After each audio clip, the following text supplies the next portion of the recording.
Midterm election years in America have a very high consistency, an anomalously high consistency of positive returns.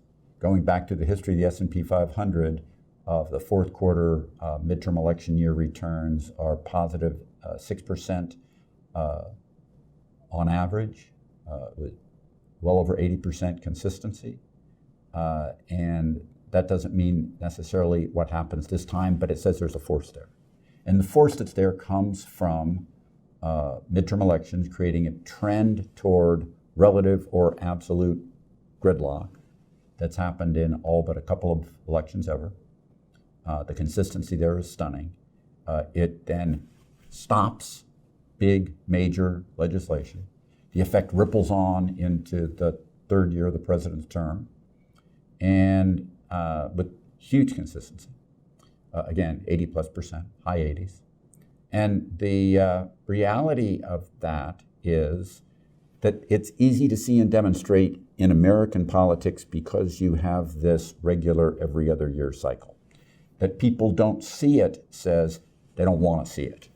The data are clear, the cause is clear, but it always surprises people. When the fourth quarter comes and markets tend to become strong after having been weaker in the midterm year, as politicians yell at each other and say all the stupid stuff they've been saying this year, it surprises people. Things quiet down, legislation quiets down, political risk aversion falls, and markets respond positively to that. Investors can take a longer view, businesses can take a longer CapEx view for a couple of years. All of that's positive. What people also don't get, however, now, where this is particularly likely to happen, because I think, as you know, it's very likely that the Republicans take the House of Representatives in the midterm, creating absolute gridlock. Doesn't take much in this particular election for that to happen.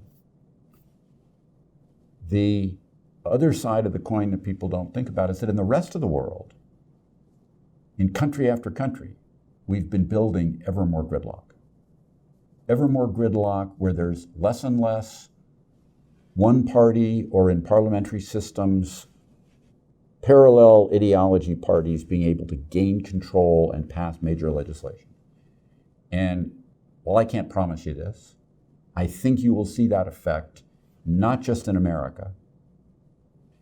It's clear that the correlation coefficient between the US world and particularly the developed non-US world is very high. The stock market correlation coefficients there are very high, depending on where you are and what the sectoral makeup of the countries are, in the 80s. That's a lot of consistency, moving together as opposed to wiggling apart. And then secondarily, that they're all doing a sort of similar thing at about the same time, says that effect can ripple even stronger than it normally does, where the midterm election effect typically correlates overseas. This year, you've got the backdrop for that to happen in country after country in Western Europe, but also in countries across major developed nations in Asia, with a few exceptions.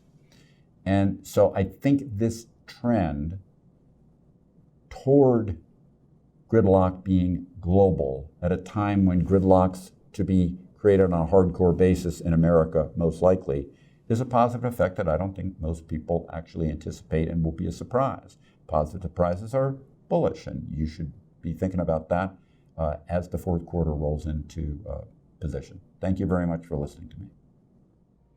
Subscribe to the Fisher Investment YouTube channel if you like what you've seen. Click the bell to be notified as soon as we publish new videos.